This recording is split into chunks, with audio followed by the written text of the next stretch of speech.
में जैसे भौरा बैठा हुआ है।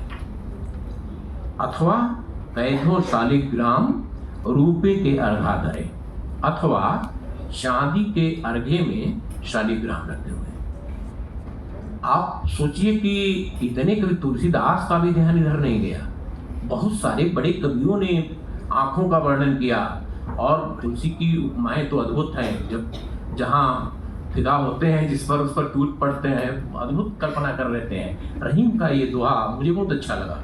तो आंखों में श्वेत शाम रत्नार वाला मामला नहीं है, जियत मरत झुक झुक परत यही चितवत एक बार का मामला नहीं है। ये आंखों में शालिग्राम का दर्शन कर रहे थे रहीमदास, ये बड़ी बात हो रही थी। इसी तरह यह एक मिथक है कि हम सभी जानते हैं कि अहल्या की कहानी सबको पता है। राम के चरणों के रज से अहल्या का उद्धार हो गया था। इसकी व्याख्याएं अलग ढंग से भी की जा सकती हैं, उधर नहीं जाना है, उसके लिए अवसर नहीं है। रहीम कहते हैं, धूर धरत नित शीस पर कह रहीम के काज, जे हिरज मुनि धरनी तरी सो ढूंढत गजरात। हाथी, किसी ने पूछा कि जो हाथी है वह बार बार धूल उठाकर अपने सिर पर क्यों धारण करता है, क्यों सिर पर धूल उछालता रहता है। रहीम कहते हैं कि जे हिरज मुनि धरनी तरी सो ढूंढत गजरात। जिस रज के स्पर्श से मुनि की पत्नी अहल्या तर गई, उसका उद्धार हुआ, कल्याण हो गया, पुनर्जीवन मिल गया, आश्वासन मिला, सांत्वना मिली, सहानुभूति मिली, तो जीने की इच्छा जाग गई। तो जिस रज के स्पर्श से मुनि की धरनी का उद्धार हो गया था, ये गजराज जो है, हाथी है, ये उसी रज की तलाश कर रहा है। यह बात रहीम कह रहे थे। जिस साझी विरासत की चर्चा हम लोग कर रहे हैं ना, इसे इन प्रतीकों में देखा जाना चाहिए। फिर कह रहे हैं कि रहीमन याचक ता गहे बड़े छोट भय जात, नारायण हुको भयो 52 आंगुर गात। जो ही हम किसी से मांगते हैं, जो ही हम किसी विद्वान से किसी विद्यार्थी के लिए सिफारिश करने को सोचते हैं, त्यों ही छोटे हो जाते हैं, त्यों ही हमारी भाषा बदल जाती है, हमारा टोन बदल जाता है, हम झुक जाते हैं।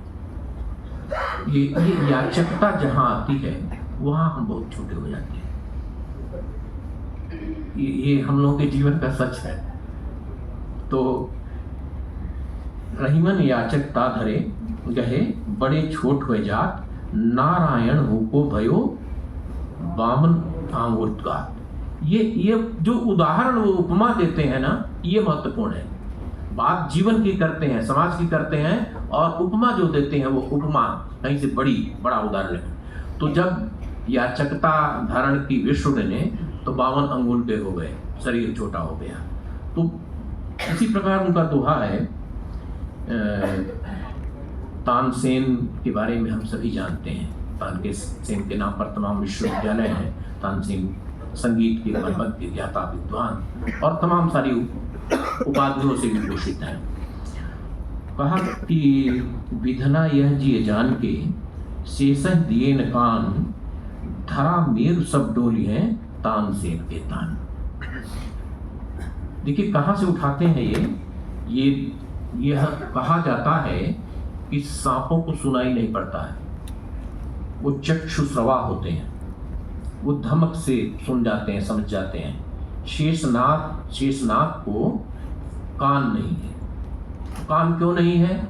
विधाता ने इतना बड़ा दिया, सारी धरती का बोझ उठाए हुए हैं, इतने ताकतवर हैं, लेकिन कान नहीं है। क्यों नहीं है? कि तानसेन के तान सुनेंगे, तानसेन का संगीत सुनेंगे, उनका गायन सुनेंगे, तो जिस तरह से सारे लोग डोलने लगते हैं वैसे वो भी डोलेंगे, और वो डोलेंगे तो धरा मेघ गगन सब डोलेंगे। यह उपमान विलक्षण है। तो विधना यह जिए जान के, शेषह दिए न कान, धरा मेरु सब डोलिए तानसेन के तान। एक आध दोहों की ओर चर्चा कर लेता हूँ मैं, इसी के लिए मैं 3 दिन से आकर बैठा हुआ था दिल्ली में। दिल्ली बनारस से बहुत दूर है, हालांकि अब साधन ऐसे हो गए हैं कि गरीब हो गई है। तो एक दोहा और जो बड़ा चर्चित है, सबको याद है, मान सहित विष खाए के सम भयो जगदीश, बिना मान अमृत पिए राह बटायो शीश। ये देखिए, ये भी कहाँ से उदाहरण ले आ रहे हैं। मान बड़ी चीज होती है, सम्मान बड़ी चीज है, और प्रतिष्ठा के लिए आदमी कुछ भी कर गुजरता है। लेकिन मान के साथ जब शिव ने विष धारण किया, विष पिया, तो जगदीश कहा है। लेकिन वही जब अपमान के साथ अमृत पीने के बाद राहु को सिर कटवाना पड़ गया था। तो ये इस तरह के बहुत सारे उदाहरण हैं जिनकी चर्चा नहीं की जा सकती इतने कम समय में। कुछ बहुत अच्छे प्रयोग उन्होंने किए हैं। संस्कृत की जो उनकी कविताएं हैं वो बेहतरीन कविताएं हैं उनकी, संस्कृत वाली। कुछ जो एक छंद में वो कहते हैं कि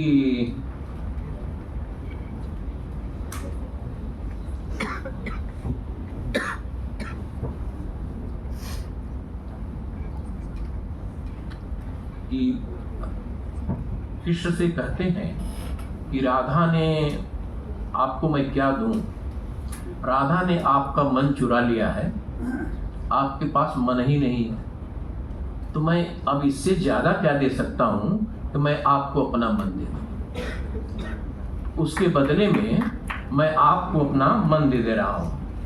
वो संस्कृत का श्लोक है, रत्ना करो अस्ति सदनम गृहिणी च पद्मा किम देयम अस्ति भवते जगदीश्वराय, राधा गृहीतम मनसे तुभ्यम दत्तम मया निज मनस विदम गृहाण। तो राधा ने आपका मन चुरा लिया है, इसलिए मैं आपको अपना मन दे रहा हूँ, ये स्वीकार कर लीजिए। और इस विषय पर हम लोग हिंदी के अध्यापक है ना, तो एक छंद की व्याख्या घंटा भर करते हैं, तो आदत खराब है। सूरदास वगैरह ने बहुत लिखा है इस पर। सूरदास के यहाँ बहुत है कि माधव जू या मेरी एक गाय, अब आज से आप आगे दई ले आइए चरा, जो उनके यहाँ रागानुका वृत्त है, बहुत बढ़िया सूरदास ने भी इस तरह का लिखा है।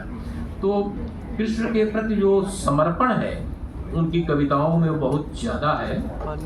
और मित्रों, मैं चाह रहा हूँ कि मुझ संचालक को मुझे वार्निंग न देनी पड़े, और भी वक्ताओं का, अतिथि जी को और अन्य